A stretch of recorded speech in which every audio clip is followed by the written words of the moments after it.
ikutin doanya. Doa mulai. Doa selesai. Di sini Ibu mau absen dulu ya. Siapa di sini di kelas sudah hadir? Hadir ya. Hadir, berarti semuanya masuk ya? Ya. Ya, alhamdulillah. Sudah siap untuk belajar hari ini? Siap. Ya, sudah siap ya. Sebelum Ibu masuk ke materi, Ibu mau tanya dulu ke kalian. Siapa yang masih ingat materi pembelajaran minggu kemarin? Ayo, siapa yang masih ingat? Ya, Rizka, ada apa? Proses masuknya agama Hindu Buddha di Indonesia. Ya, kemarin kita sudah membahas tentang proses masuknya agama Hindu dan Buddha ke Indonesia. Ada 5 teori kan kemarin sudah kita bahas. Ada yang tahu teori apa saja? Ya, apa nak? Yang pertama yaitu teori Brahmana, yang kedua teori Satria, dan yang ketiga teori Waisa, yang keempat teori Sudra, dan yang terakhir yaitu teori arus balik. Iya, ada 5 teori yang sudah kita bahas kemarin. Yang pertama itu teori Brahmana, yang kedua itu teori Ksatria, yang ketiga teori Waisa, yang keempat teori Sudra, dan yang terakhir itu teori arus balik. Benar sekali ya, berarti kalian sudah paham semua tentang materi kita minggu kemarin. Nah, sebelum masuk ke materi kerajaan Hindu Buddha di Indonesia, ada baiknya kalian mengetahui dulu apa tujuan pembelajaran kita hari ini. Adapun tujuan pembelajaran kita pada hari ini yang pertama yaitu peserta didik mampu menganalisis kerajaan Hindu Buddha di Indonesia melalui pengamatan PPT dengan tepat. Nanti Ibu tayangkan PowerPoint untuk materi pembelajarannya. Terus yang kedua, peserta didik mampu menganalisis kerajaan Hindu Buddha di Indonesia melalui metode ceramah variatif dengan tepat. Nanti selain juga Ibu menanyakan PPT, Ibu juga akan menjelaskan kepada kalian mengenai kerajaan-kerajaan yang bercorak Hindu Buddha di Indonesia. Terus yang ketiga, setelah melakukan kegiatan diskusi kelompok, peserta didik mampu menganalisis kerajaan-kerajaan Hindu Buddha di Indonesia dengan tepat. Dan yang keempat, setelah melakukan kegiatan diskusi kelompok, peserta didik mampu mempresentasikan LKPD berbasis masalah tentang kerajaan-kerajaan yang bercorak Hindu Buddha di Indonesia dengan materinya. Kemarin kita sudah bahas proses masuk dan berkembangnya agama Hindu Buddha di Indonesia. Hari ini kita akan membahas tentang materinya kerajaan-kerajaan Hindu Buddha di Indonesia. Tapi sebelumnya, Ibu mau tanya dulu ke kalian. Ada yang tahu tidak gambar di depan? Ya, ini adalah gambar dari Candi Borobudur dan Candi Prambanan. Gambar di depan adalah salah satu contoh kebudayaan dari peninggalan dari kerajaan bercorak Hindu Buddha di Indonesia. Kita masuk ke materi tentang kerajaan-kerajaan yang bercorak Hindu Buddha di Indonesia. Nah, di sini sudah Ibu tampilkan ada 10 kerajaan yang bercorak Hindu Buddha di Indonesia. Kalian bisa baca ya. Yang pertama itu Kerajaan Kutai, terus Tarumanegara, Kerajaan Kalingga, Sriwijaya, Mataram Kuno, Singasari, Kediri, Pajajaran, dan Majapahit. Nah, sekarang silakan kalian perhatikan dulu video tentang kerajaan Hindu Buddha di Indonesia. Kalian amati ya. Beberapa kerajaan yang ada di Indonesia pada masa lalu. Jauh tidak terlepas dari jalur laut negara kita. Sehingga negara lain seperti India, Cina, Timur Tengah dapat dengan mudah masuk ke Indonesia. Maksudnya Kalian sudah mengamati video pembelajaran dan PowerPoint yang sudah Ibu tampilkan. Sampai sini ada yang mau ditanyakan atau tidak? Ya?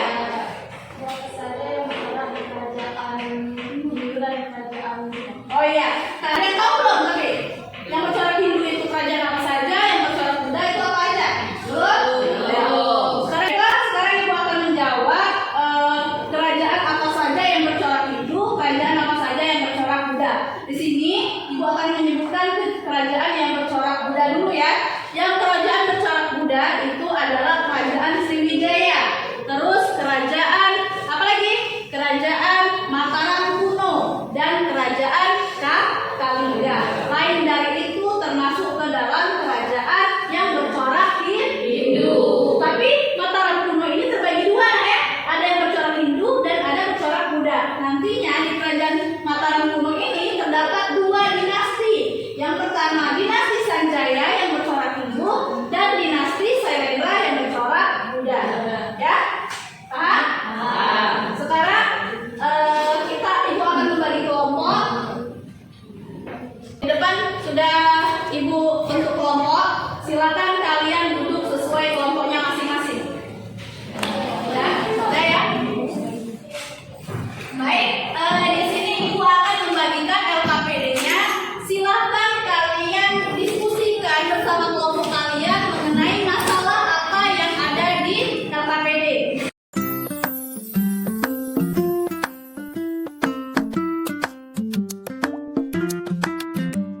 Di sini saya ingin mempresentasikan hasil diskusi kami tentang Kerajaan Kutai.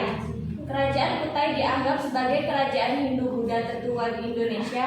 Hal ini didasarkan pada peninggalan sejarah berupa apa yang diperkirakan berasal dari abad ke-5 Masehi. Sekian presentasi kelompok 1. Saya akhiri. Wassalamualaikum warahmatullahi wabarakatuh. Waalaikumsalam warahmatullahi wabarakatuh. Ya, silakan dulu. Sekarang dari kelompok yang lain ada yang ingin ditanyakan ke kelompok 1, silakan. Ayo, siapa? Tadi kan sudah menyimak kan? Ya, yuk. Apa?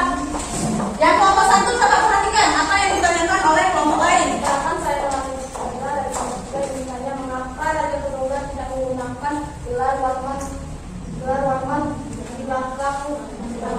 Oh ya, tadi salah satu rajanya tadi disebutkan ada Raja Purba ya. Pertanyaan dari kelompok 3, mengapa Purba itu tidak ada akhiran warnanya di belakang? Sekarang silakan didiskusikan kelompok 1 untuk pertanyaannya, untuk jawabannya ya. Ya, silakan dijawab. Pertanyaan dari yang mana dulu ini? Kelompok 3. Yang kelompok 3 ya, berdiri. Ya, kelompok 3 didengarkan ya jawaban dari kelompok 1. Benarkah nama saya Ria Pemada? Saya di sini akan menjawab pertanyaan dari Surat Pengambil Pemada dari kelompok 3. Berdasarkan jawaban yang telah tadi diskusikan, kami memperoleh jawaban yaitu Purba diduga sebagai nama asli orang Indonesia tanpa adanya percampuran budaya bangsa lain. Sementara setelah masa pemerintahan Purba, kerajaan Kutai memeluk agama Hindu akhiran Brahman. Pada nama raja kerajaan Kutai setelah Purba itu disebabkan karena pengaruh budaya Hindu yang berasal dari India Selatan, di mana yang diketahui bahwa orang-orang India Selatan banyak yang namanya juga berakhiran Brahman. Sekian, terima kasih. Wassalamualaikum warahmatullahi wabarakatuh. Mana kelompok 3? Sudah? Jadi, mengapa Purba itu tidak memiliki akhiran Brahman? Karena alasannya belum ada pengaruh budaya Hindu di kerajaan pada Raja Purba ya. Sudah paham? Ya. Sekarang silakan tepuk tangan untuk kelompok 1 yang sudah. Ya, baiklah. Sekarang diskusi kelompok sudah kita laksanakan, semua kelompok juga sudah maju. Sekarang Ibu mau tanya dulu, siapa yang bisa menyimpulkan materi apa saja yang sudah kita bahas pada hari ini? Ya, coba Rizky. Jadi kesimpulan dari pelajaran hari ini yaitu ada beberapa kerajaan yang bergejolak Hindu-Buddha di Indonesia. Salah satunya yaitu Kerajaan Kutai, Tarumanegara, Kediri, Singosari, Sriwijaya, Mataram Kuno, Pajajaran, Majapahit, Bali, dan Kalingga. Selain itu, ada pun kebudayaan dari kerajaan Hindu-Buddha di Indonesia. Contohnya adanya Candi Prambanan dan Candi Borobudur, adanya Stupa Borobudur dan Stupa Kelasan, adanya Arca Amanggapasa dan Arca Joko-Dolok, serta adanya Gapura Waringin Lawang dan Kaulan. Ya. Baik, terima kasih ya Rizky sudah menyimpulkan. Di sini Ibu akan menyimpulkan kembali materi yang sudah kita bahas. Jadi tadi kita sudah membahas beberapa kerajaan yang bercorak Hindu-Buddha di Indonesia. Tadi sudah ditampilkan ada 10 kerajaan yang bercorak Hindu-Buddha di Indonesia. Yang pertama Kerajaan Kutai, yang kedua Kerajaan Tarumanegara, yang ketiga Kerajaan Kediri, yang keempat Kerajaan Mataram Kuno, yang kelima Kerajaan Pajajaran, yang keenam Kerajaan Singasari, yang ketujuh Kerajaan Bali, 8 Kerajaan Majapahit, 9 Kerajaan Kalingga, dan yang terakhir Kerajaan dan terdapat beberapa juga peninggalan-peninggalan dari kerajaan tersebut. Di sini juga ada beberapa contoh peninggalan kerajaan, salah satunya yaitu candi yang terkenal di Indonesia ini yaitu Candi Borobudur dan Candi Prambanan. Dan hingga sampai saat ini juga kedua candi tersebut kita jadikan sebagai destinasi wisata di Indonesia. Ya, baiklah. Sebelum Ibu mengakhiri pembelajaran ini, Ibu mau mengadakan evaluasi terlebih dahulu. Silakan kalian keluarkan HP-nya. Kita akan melaksanakan penilaian melalui Quizzes ya. Silakan kalian buka aplikasi Quizzes di handphone kalian.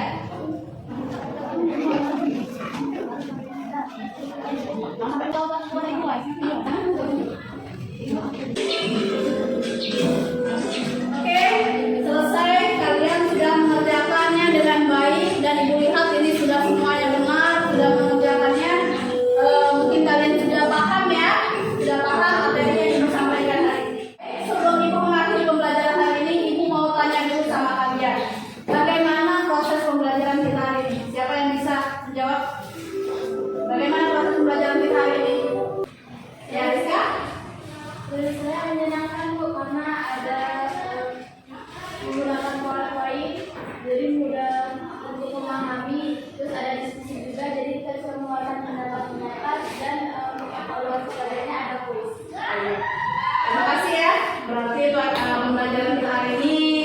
kesibukan itu menyenangkan. Baik, sebelum itu untuk tugas di rumah kalian kerjakan di buku paket kalian halaman 147 yang pilihan ganda dan esai ya.